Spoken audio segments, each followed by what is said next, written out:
kemarin itu pas setelah dapat informasi, teman-teman coba ke sana, tapi buaya sudah nggak ada. Keadaan PSBB ini kemudian yang sekarang dong hanya bisa lakukan adalah dong latihan sendiri dulu di rumah ketong, belum bisa kenapa lebih daripada itu.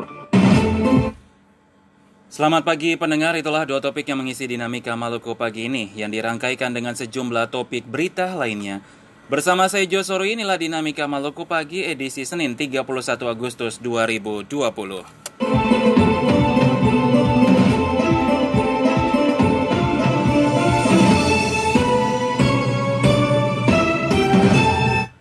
Berita selengkapnya.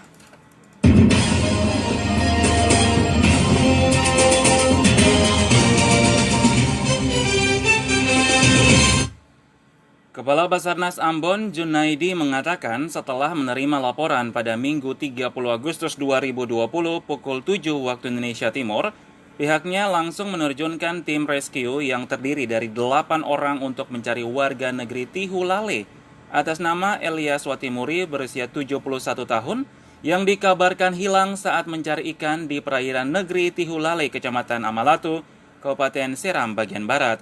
Tim yang diturunkan beserta peralatan guna mencari orang hilang tersebut berupa perahu karet milik Kansar Ambon, Rescue Car tipe 2, truk angkut personil, dan longboat milik masyarakat Tihulale. Kendati demikian, menurut Junaidi, pencarian belum membuahkan hasil akibat terkendala cuaca buruk, bahkan ketinggian gelombang mencapai 2,5 meter.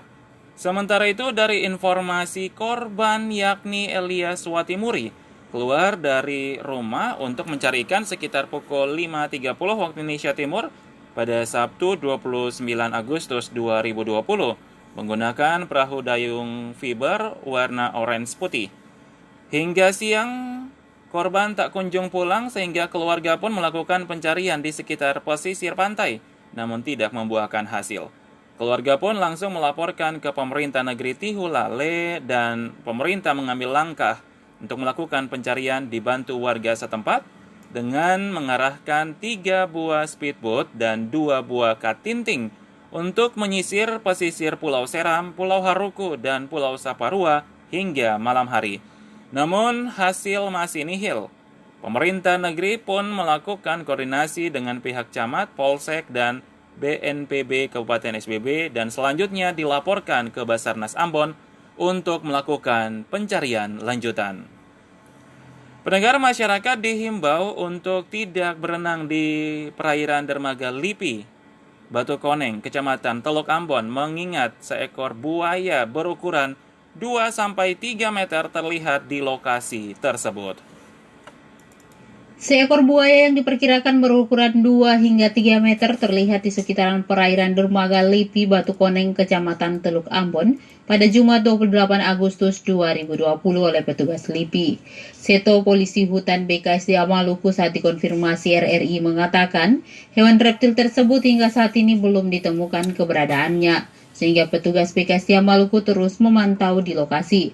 Guna mencegah terjadinya hal-hal yang tidak diinginkan, Seto mengaku bakal memasang papan himbauan dermaga Lipi, mengingat lokasi itu sering digunakan anak-anak dan warga pada umumnya untuk berenang terutama di waktu libur. Jadi kemarin itu pas setelah dapat informasi, teman-teman coba ke sana, tapi buayanya sudah nggak ada. Lalu semalam teman-teman juga lakukan lagi patroli pengamatan di sana juga sampai pukul 2 malam itu tidak terlihat. Rencananya kalau nggak hari ini, besok kita mau pasang ini papan himbauan di lokasi tersebut karena saat ini lokasi itu biasa digunakan oleh anak-anak untuk berenang, apalagi pas hari-hari libur. Itu yang kita jaga, takutnya nanti ada sesuatu yang tidak diinginkan ini. Panjangnya sekitar 2-3 meter. Itu dapat informasi dari yang jaga di pelabuhan Lipi tersebut yang pertama kali lihat. Untuk sementara memang wilayah Pulau Ambon ini kan bukan habitat buaya. Makanya kita juga masih bingung ini buaya dari mana ininya. Soalnya kan yang kemarin beberapa kejadian yang di Suli, yang di ini akhirnya kan hilang. Takutnya ini mungkin pindahan dari sana, mungkin kita juga belum tahu karena kita juga belum tahu posisi buaya yang sekarang ini. Maksudnya kalau sudah lihat baru kita bisa pastikan ini buaya yang yang sana kah atau yang ini, kita belum. Baik. Himbauannya ya untuk sementara untuk masyarakat yang ada di situ harap menjauhi dulu wilayah pesisir pantai tersebut sampai nanti buaya tersebut bisa kita amankan. Dirinya menghimbau masyarakat untuk menjauhi lokasi tersebut hingga buaya berukuran besar itu ditemukan. Rauda Utana melaporkan. Pendengar, Menteri Kelautan dan Perikanan KKP Edi Prabowo didampingi Gubernur Maluku Murad Ismail Minggu siang melepas ekspor ikan tuna fresh seberat 2,2 ton ke Jepang. Pelepasan ekspor ikan tuna fresh yang dikirim ke Jepang ini berlangsung di kantor PT Maluku Prima Makmur, Desa Tawiri, Kecamatan Teluk Ambon, sekitar Bandara Internasional Patimura, Ambon. Menteri Edi Prabowo dalam sambutannya mengatakan ikan yang diekspor PT Maluku Prima Makmur ke luar negeri ini merupakan bagian dari kekayaan laut Maluku.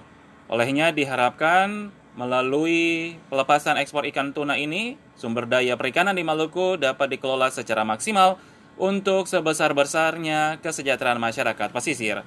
PT Maluku Prima Makmur berdiri sejak tahun 2011, namun kegiatan ekspor-impor baru digalakan pada tahun 2017.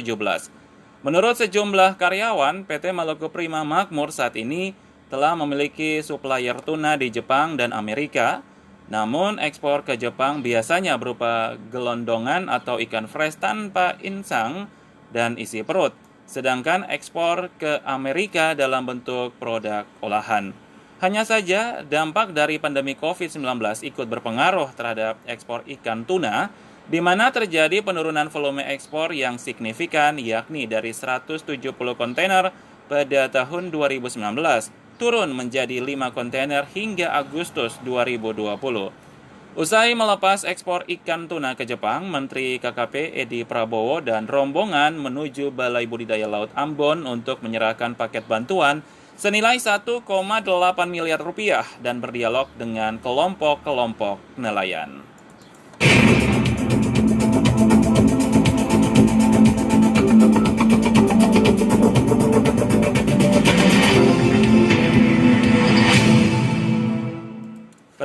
Pendengar, kita ke berita selanjutnya. Jejak terpidana kasus korupsi rehabilitasi sekolah di Kabupaten Kepulauan Arus sulit dilacak tim intelijen dari Kejaksaan Negeri Kabupaten Kepulauan Arus. Direktur PT Duta Sarana Sukmawati Makatita masih dalam pencarian tim intelijen dan tim eksekusi Kejaksaan Negeri Kejari Kepulauan Arus, Provinsi Maluku. Terpidana kasus korupsi rehabilitasi gedung ST Sederajat dan SMP Sederajat se-Kabupaten Kepulauan Arus sebesar 16 miliar rupiah tahun 2012 ini diganjar 10 tahun penjara dalam sidang di Pengadilan Tipikor Ambon sejak 2017. Pasca putusan itu, terpidana menghilang dan masuk daftar pencarian orang atau DPO Kejari Kepulauan Arus. Kepala Seksi Pidana Khusus Kejari Kepulauan Arus, Seska Taberima, mengatakan untuk melacak keberadaan terpidana Sukmawati Makatita, pihaknya sudah melakukan koordinasi dengan kepolisian serta Adiaksa Monitoring Center Kejaksaan Agung RI. Namun sampai saat ini jejak terpidana sulit dilacak. Selamat pagi Bu, mohon izin untuk Sukmawati sampai sekarang belum kami dapati keberadaannya, sampai sekarang kami masih mencari keberadaannya. Ya semoga kita doakan ya bisa didapati terpidana Sukmawati untuk dilakukan eksekusi. Terima kasih Bu. Namun Taberima optimis berkat kerjasama semua pihak termasuk keluarga terpidana, maka yang bersangkutan akan mudah ditemukan. Bila ada pihak yang sengaja menyembunyikan terpidana, maka dapat dipidanakan dengan pidana penjara paling singkat 3 tahun dan paling lama 12 tahun atau denda paling sedikit 150 juta dan paling banyak 600 juta rupiah. Sahira Sangaji melaporkan. Pendengar, informasi berikutnya terkait dengan aktivitas pasca banjir di Weda Halmahera Tengah yang mana saat ini sudah kembali normal.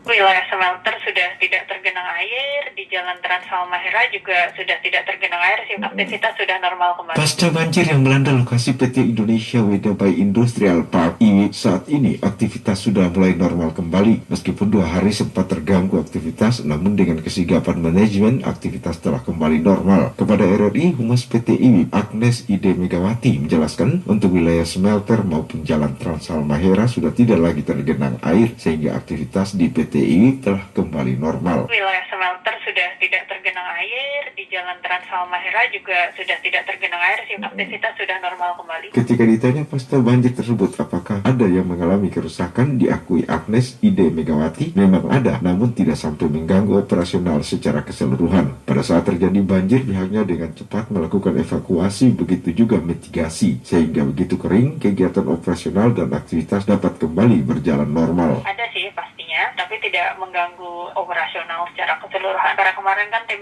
kami sudah melakukan evakuasi juga dengan cepat, kan mitigasinya lumayan cepat evakuasi, jadi hari ini udah kering, sudah mulai berjalan lagi secara normal smelternya. Seperti diketahui, banjir yang terjadi dan mengenangi areal perusahaan tambang tersebut akibat terjadi hujan selama 2 hari di Weda, Kabupaten Halmahera Tengah. Nalangan Rani melaporkan.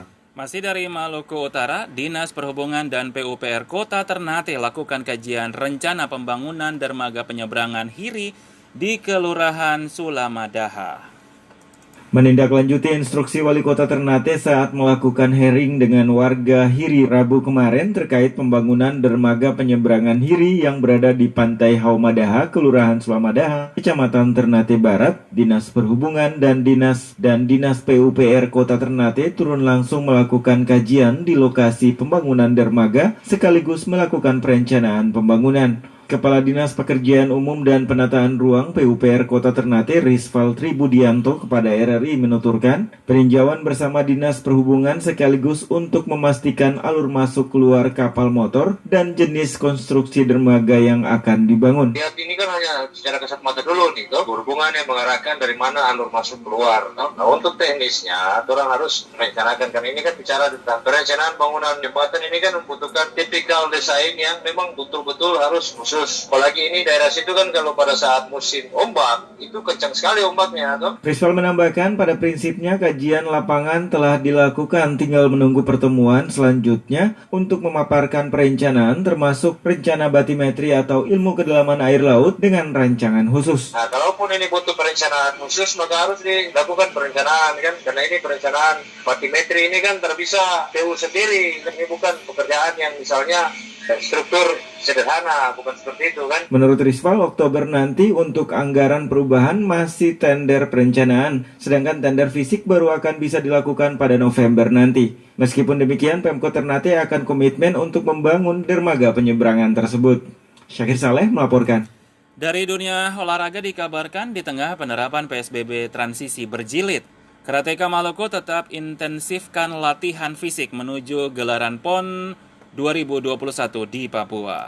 Pandemi COVID-19 yang hingga kini belum berakhir menyulitkan 3 karateka Maluku yakni Frans Kapatikawa, George Salampesi, dan Hengki Berhitu untuk berlatih intensif menuju Pekan Olahraga Nasional PON tahun 2021. Dikatakan Ketua Harian Federasi Olahraga Karatedo Indonesia Forki Maluku Yopi Anwar Mase bahwa saat ini ketiga atlet hanya mengintensifkan pergerakan fisik, sementara latihan teknik dan strategi bertanding belum dilakoni karena tidak adanya pengawasan langsung dari pelatih.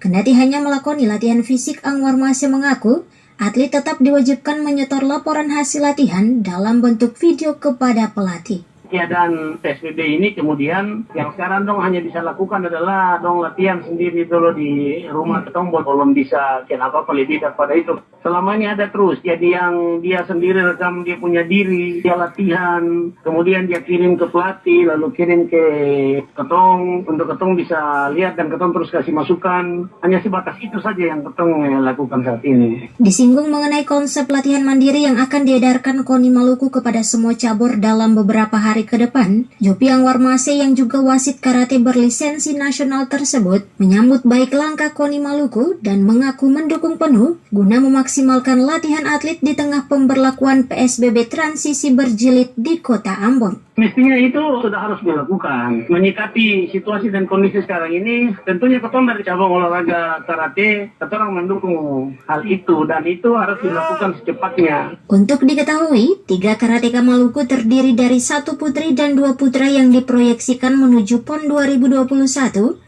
akan bertanding pada kelas komite putri min 50 kg dan kelas komite putra min 67 kg dan min 55 kg. Lina Tehu Puring melaporkan. Dan pendengar, mengakhiri Dinamika Maluku pagi ini, kami ajak Anda untuk mengikuti komentar ya bersama Ongen Sekawael. Saudara, pemerintah Kota Ambon melalui Kementerian Perdagangan dan Kementerian PUPR menggelontorkan dana senilai 160 miliar rupiah untuk merevitalisasi pasar tradisional Mardika. Pasar yang menjadi sentra perdagangan terbesar di Kota Ambon ini direvitalisasi untuk memenuhi kebutuhan pedagang yang terus menjamur. Di samping mengurai kemacetan dan kesemrautan, sayangnya, kebijakan revitalisasi ditentang para pedagang bukan karena menolak pembangunan gedung baru, tetapi karena lokasi pemindahan sementara atau relokasi yang jauh dari ekspektasi mereka. Alih-alih mengemasi barang dagangan agar revitalisasi pasar Mardika cepat selesai, mereka justru datang berunjuk rasa di kantor wali kota dan dewan kota. Mereka dengan tegas menolak direlokasi ke 3 lokasi yang dianggap tidak strategis, yakni Pasar Terminal Transit Paso, Pasar Tagalaya, dan Pasar Oleh-oleh Tantui, karena takut merugi. Namun, harapan dan keinginan mereka tentu saja tak dapat dipenuhi, karena Kota Ambon dari dulu sudah dibelit persoalan lahan kosong yang tak lagi tersisa di lokasi-lokasi strategis. Alhasil proses pembongkaran dan pemindahan pedagang terpaksa dilakukan tanpa kompromi, karena jika tidak dilakukan, pemerintah Kota Ambon akan kehilangan anggaran 160 miliar rupiah dari pemerintah pusat. Yang pasti, revitalisasi pasar Mardika syarat dengan masalah dan tetap menyisakan masalah, karena para pedagang tak setuju dipindahkan ke tempat sementara yang disiapkan pemerintah Kota Ambon. Namun, revitalisasi wajib dilakukan untuk menertibkan para pedagang yang merampas ruang publik, di samping mengurai kemacetan dan kesemrautan. Melalui revitalisasi diharapkan wajah pasar Mardika akan kembali bersinar dan berubah menjadi sentra perdagangan yang aman dan nyaman bagi semua. Sekian komentar, selamat pagi.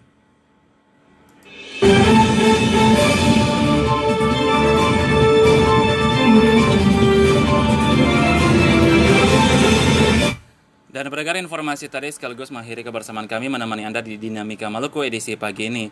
Sebelum berpisah, kembali kami sampaikan topik-topik utama pagi ini di antaranya. Masyarakat dihimbau untuk tidak berenang di perairan Dermaga Lipi Batu Koneng, Kecamatan Teluk Ambon, mengingat seekor buaya berukuran 2-3 meter terlihat di lokasi tersebut. Di tengah penerapan PSBB transisi berjilid, Karateka Maluku tetap intensifkan latihan fisik menuju gelaran PON 2021 di Papua. Mewakili seluruh kerabat kerja yang bertugas, terima kasih Anda bersama kami, tetap jaga kesehatan Anda, dan saya Joserui. Selamat pagi.